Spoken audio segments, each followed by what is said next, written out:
Bien-aimés du Seigneur dans le monde, à travers le Congo, que la paix, la miséricorde et la grâce vous soient accordées de la part de Dieu notre Père et du Seigneur Jésus-Christ notre Sauveur. Le Seigneur Jésus-Christ dont je suis serviteur m'a confié un message sur un enfant de Dieu. Mais bien avant d'écouter ce message, je vous convie à faire avec moi une courte prière. Éternel Dieu des armées célestes, notre Créateur, toi le Maître du ciel et de la terre, nous t'invoquons ce matin avant d'écouter cet enseignement sur ce que c'est un enfant de Dieu, pour que tu puisses nous ouvrir l'esprit et que nous comprenions comment marcher sur cette terre en enfant de Dieu, et pour que, Seigneur, nous héritions la vie éternelle que tu as promise à ceux qui marchent sur cette terre comme étant des enfants de Dieu. Gloire te soit rendue au nom de Jésus-Christ. Amen. Cet enseignement se trouve dans l'Évangile selon Luc, au chapitre 1, du verset 13 au verset 17. Mais l'ange lui dit, ne crains point Zacharie, car ta prière a été exaucée. Ta femme Élisabeth t'enfantera un fils et tu lui donneras le nom de Jean.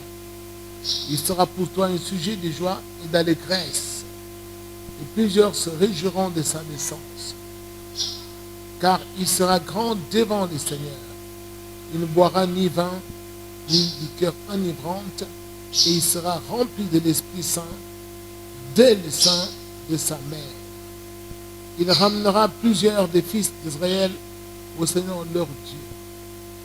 Il marchera devant Dieu avec l'esprit et la puissance d'Élie pour ramener les cœurs des pères vers les enfants et les rebelles à la sagesse des justes, afin de préparer au Seigneur un peuple bien disposé. Bien-aimés du Seigneur, par cet enseignement, nous allons découvrir à la fin comment être un enfant de Dieu, ou quels sont les critères à remplir pour être un enfant de Dieu. Parce que, ne l'oublions pas, que pour avoir la vie éternelle, pour entrer dans le royaume de Dieu, il faut être son enfant. Alors, ce n'est pas tout le monde qui est enfant de Dieu. Alors, si cette terre, ou soit on est enfant de Dieu, ou soit on ne l'est pas. Et quand on ne l'est pas, qu'est-ce que nous sommes? Nous sommes tout simplement enfants de Satan. Alors, nous allons voir par cet enseignement comment est-on enfant de Dieu.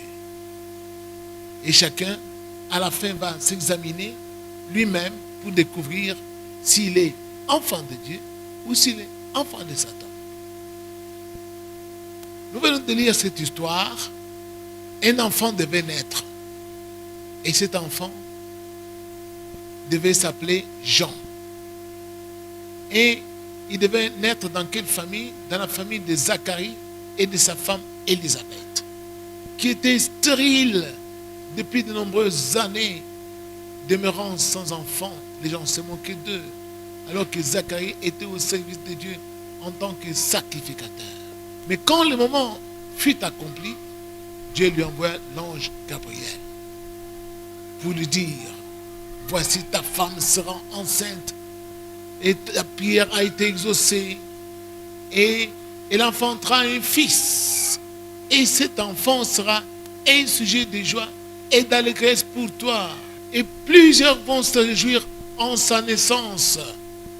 Et oui, voyez-vous, un enfant de Dieu qui vient naître sur la terre et qui doit être un sujet de joie et de grande allégresse pour ses parents. Alors, un enfant de Dieu, celui qui va naître sur la terre, dont plusieurs doivent se réjouir de sa naissance. Pourquoi? Parce qu'il va poser des actes dignes de Dieu, des actes qui vont plaire à Dieu. Il va amener plusieurs des enfants de Dieu égarés à se réconcilier avec leur Dieu, leur Créateur. Par cet enseignement, nous allons découvrir beaucoup de choses. D'abord, qu'un enfant de Dieu, sur cette terre, quand il vient, il doit se mettre en tête qu'il doit être un sujet de joie et un sujet d'allégresse pour ses parents. Alors, première question est posée. Est-ce que toi qui m'écoutes, ou vous qui m'écoutez ce matin, est-ce que vous êtes un sujet de joie et d'allégresse à l'endroit de vos parents? Quand les parents qui vous ont mis au monde vous regardent ou vous jugent, comment vous considèrent-ils? Ou soit vous êtes un sujet de remords, d'angoisse, et les parents sont tout le temps attristés, les parents sont tout le temps angoissés, inquiets à votre sujet, et ne font que pleurer. Mais celui-ci qui devait naître, lui, il devait être un sujet de joie et d'allégresse. Donc, un enfant de Dieu, quand il vient sur cette terre, il doit se mettre en tête qu'il doit être un sujet de joie et un sujet d'allégresse, et que plusieurs doivent se réjouir de sa naissance. Et Dieu dit, il aura la force d'Élie, et il sera aussi accompagné de l'esprit qui était dans Élie, les Tishbites. Donc il aura le Saint-Esprit, et en tant que tel, il ne devra pas boire de boissons enivrantes. Vous qui vous dites avoir le Saint-Esprit, mais vous buvez des boissons enivrantes, vous vous enivrez tous les jours, chaque soir, et dimanche vous allez au culte, et vous dites que vous avez le Saint-Esprit. Non, vous n'avez pas le Saint-Esprit. Un enfant de Dieu qui a le Saint-Esprit ne peut pas s'enivrer, ne peut pas prendre des boissons enivrantes, ne peut pas prendre des produits toxiques qui l'enivrent, qui lui ôtent les sens de conscience. Impossible. Bien-aimé du Seigneur. Mais avant d'entrer vraiment en détail, vous allez vous rappeler que le Christ est arrivé sur cette terre. Quand le Christ est arrivé sur cette terre, dans Jean chapitre 8, là, au verset 29, voici le Christ, ce qu'il a dit. Le Christ dit, celui qui m'a envoyé est avec moi, il ne m'a pas laissé seul, parce que je fais toujours ce qui lui est agréable. Et oui, voilà encore un enfant de Dieu que Dieu avait envoyé sur la terre et que Dieu accompagnait partout. C'était qui? C'était Jésus-Christ. Lui aussi, il était le sujet de joie et d'allégresse pour ses parents. Et plusieurs se réjouissaient aussi de sa naissance. Et Dieu était avec lui partout, l'accompagnant partout. Voilà comment est un enfant de Dieu. Mais, alors là, les choses commencent à s'éclaircir. Que chacun de nous s'examine. Est-ce que plusieurs de gens de ta famille sont-ils contents de ta naissance? Ou tes propres parents sont-ils contents de ta naissance? Ou sont-ils tout le temps stressés à ton sujet quand ils entendent des choses qui se déroulent sur ta tête ou que tu accomplis sur cette terre? Est-ce que tes parents sont-ils dans la joie à ton sujet? Est-ce que tes amis sont-ils dans la joie lorsqu'ils te voient, ou tu es devenu l'objet de stress pour les gens qui te connaissent, pour tes parents? Tout le temps, ils pleurent à ton sujet. Alors vous allez vous rappeler dans le livre de Ésaïe, au chapitre 1. Là, au chapitre 1, dans le livre d'Ésaïe, voici ce que le Seigneur dit. Le Seigneur dit en s'adressant aux enfants d'Israël, il dit ceci, à partir du verset 2. Cieux, écoutez, terre, prête l'oreille, car l'Éternel parle. J'ai nourri et élevé les enfants, mais ils se sont révoltés contre moi. Le bœuf connaît son possesseur et l'âne la crèche de son maître. Israël ne connaît rien. Mon peuple n'a point d'intelligence. Malheur à la nation pécheresse, au peuple chargé d'iniquité, à la race des méchants, aux enfants corrompus. Ils ont abandonné l'Éternel, ils ont méprisé le Saint d'Israël, ils se sont retirés en arrière. Bien-aimés du Seigneur, sur cette terre, Dieu nous envoie pour que nous soyons ses représentants, pour que nous soyons ses enfants. Mais plusieurs d'entre nous ont abandonné Dieu au lieu d'obéir à Dieu pour être le sujet de joie et d'allégresse et pour que les gens se réjouissent de leur naissance sur la terre. Mais non, ils sont arrivés sur la terre, ils se sont détournés de Dieu qui les a envoyés sur la terre. Ils se sont tournés vers le diable, ils ont choisi la rébellion vis-à-vis de Dieu, vis-à-vis des lois de Dieu. Et comme conséquence, qu'est-ce qui se passe-t-il? Eh bien, finalement, Dieu aussi les a rejetés. Il leur a tourné le dos. Et alors, comment est devenue notre vie? Notre vie maintenant est devenue un enfer sur la terre. Tout ce que nous entreprenons, tout ce que nous comptons voir comme des prouesses ou des exploits, ça se détourne en déconfiture. Que nous soyons riches, que nous soyons, je ne sais pas, remplis d'argent dans les comptes bancaires, mais nous n'avons pas la paix du cœur, mais nous n'avons pas la joie que nous escomptions, mais nous n'avons pas du tout l'espérance heureuse. Pourquoi?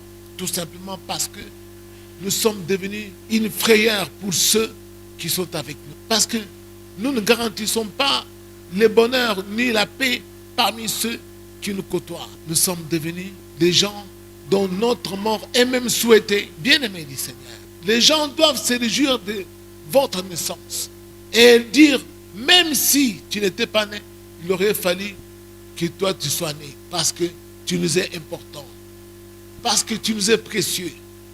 Mais lorsque les gens qui nous observent découvrent que nous sommes devenus la frayeur pour leur vie, que nous sommes devenus l'objet de l'angoisse, nous sommes devenus l'objet des craintes multiples, c'est que nous sommes passés à côté de la trame, c'est que nous sommes passés à côté de la mission pour laquelle Dieu nous avait créés.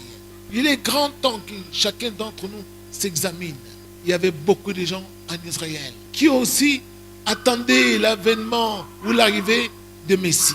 Mais Dieu ne les a pas choisis. Pourquoi? Parce que parmi eux, personne n'avait le Saint-Esprit. Personne n'avait le Saint-Esprit pour marcher devant le Seigneur, pour faire convertir les gens. Alors il fallait que quelqu'un naisse avec le Saint-Esprit. Et ce quelqu'un devait être un enfant de Dieu. Et quel est cet enfant de Dieu? Jean le Baptiste.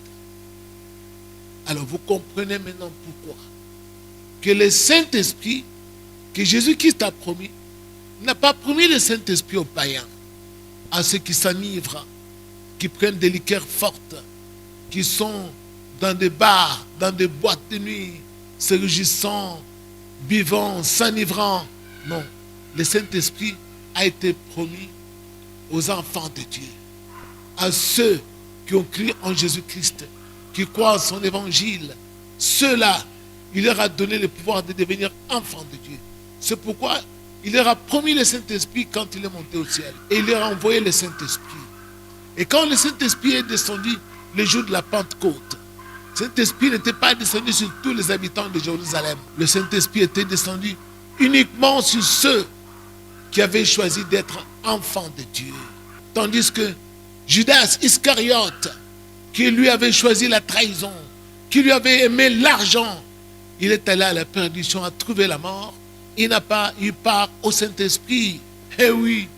Et tu sais que même quand ils ont choisi un autre apôtre pour le remplacer, on nous a dit, il a abandonné sa mission et il est allé à la perdition. Bien-aimé du Seigneur, voici le moment de devenir enfant de Dieu. Un enfant de Dieu, c'est celui qui a le Saint-Esprit. C'est celui dont sa vie sur cette terre est l'objet de jouissance, l'objet de bonheur, d'allégresse pour ceux qui le côtoient. Quand les gens le voient, ils sentent la joie immense. Ils sont comblés d'espérance à la vue seulement de sa présence. Pourquoi? Parce qu'en lui, il a ces valeurs nobles qu'incarne le Christ, des valeurs d'amour, les valeurs d'obéissance au Père, les valeurs de crainte de Dieu et de pureté et de sainteté. La plupart des gens aujourd'hui ont fait de Dieu un Dieu de pécheurs. Ils font tout ce que les païens font et ils disent que nous sommes sous la grâce de Dieu. Non, bien-aimés du Seigneur, vous n'êtes pas sous la grâce de Dieu, vous êtes tout simplement pécheurs. Un pécheur doit se repentir avant qu'il ne soit trop tard. Bien-aimés du Seigneur, Prenez cet exemple, l'exemple de Jean le Baptiste. C'est comme ça qu'un enfant qui dit être enfant de Dieu doit être sur cette terre. Sur cette terre, nous devons tous être remplis du Saint-Esprit. Nous devons croire l'évangile. On ne peut pas y avoir de paix sur la terre tant que beaucoup de gens n'ont pas le Saint-Esprit, tant que plusieurs s'enivrent, boivent, et ils disent qu'ils sont des enfants de Dieu. Non, un enfant de Dieu, c'est celui qui a le Saint-Esprit. Et pour avoir le Saint-Esprit, il faut être un sujet de joie, un sujet de paix, parce qu'un enfant de Dieu procure la paix aux hommes. Et c'est ce que Jésus a enseigné. Heureux ceux qui procurent la paix, car ils sont appelés enfants de Dieu. Bien-aimés du Seigneur, réjouissez-vous si vous êtes réellement enfants de Dieu, parce que vous avez le Saint-Esprit. Mais si vous n'avez pas le Saint-Esprit, voici le moment de le chercher. Voici le moment d'être réellement enfant de Dieu, de vous repentir, de vous détourner de tout le mal. Et Dieu vous accueillera, parce qu'il a dit, venez à moi, vous tous qui êtes fatigués et chargés, et moi je vous donnerai du repos. Que Dieu vous bénisse et à la fois prochaine.